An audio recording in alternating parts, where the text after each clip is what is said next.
Hello, hello, hello. Hello Philippines, hello words. Panibagong buhay, panibagong pag-asa. Ito po si Kalabs TV Vlog sa inyo'y bumabati. Kagabi, 7 o'clock, umatan kami ng Worldwide Evangelical Mission. Ang nagsalita at nagbigay ng mensahe, walang iba kundi si kapatid Angelo Iranio Manalo. Ang natatandaan ko sa message niya ay yung John 3:16. For God so loved the world that He gave His only begotten Son, that whosoever believe in Him should not perish but have everlasting life. At marami pang iba. Ngayon ko lang nakitang nagsalita si Ka Angelo Felix Iranio Manalo. First time. Ang galing niyang magsalita. Naiintindihan talaga. At tahimik kaming nakikinig sa kanya. Kahit na pinanonood lang namin siya by Zoom, buong Pilipinas nakikinig sa kanya.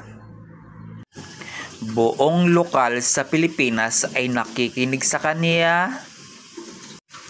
Eksakto 8 PM natapos kami. Paglabas namin ng kapilya, isa sa mga kapatiran ang nag-birthday. Nagpakain muna at binusog muna kaming lahat bago kami umuwi.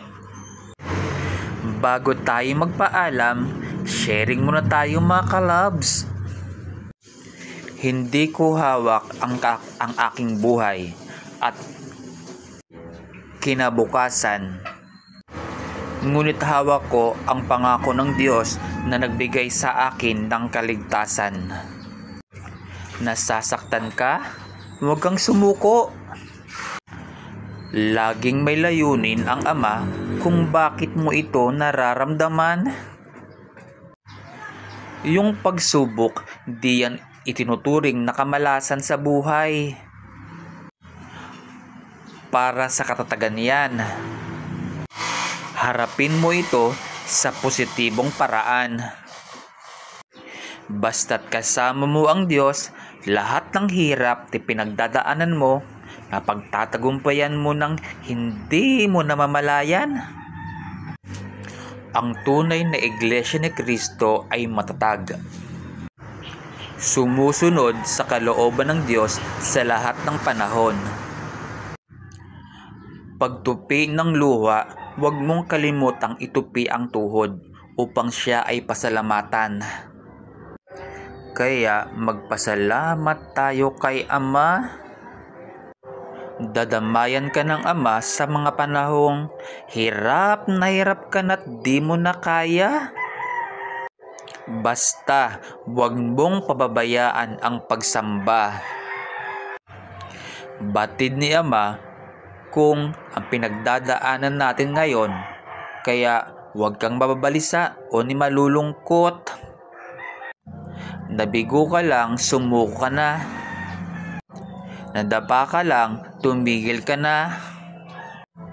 Magpatuloy ka, di naman oras, talo ka eh. Pagod ka na ba at wala ni isa ang nakakaintindi sa'yo? Ilapit mo sa Diyos lahat ng alalahanin mo. Siya ang kakalinga sa'yo at tutulong. O paano, hanggang dito na lang, kahit konti ay may natutunan tayo. Ito po si Kalabs TV Vlog at nagsasabing bye bye, see you.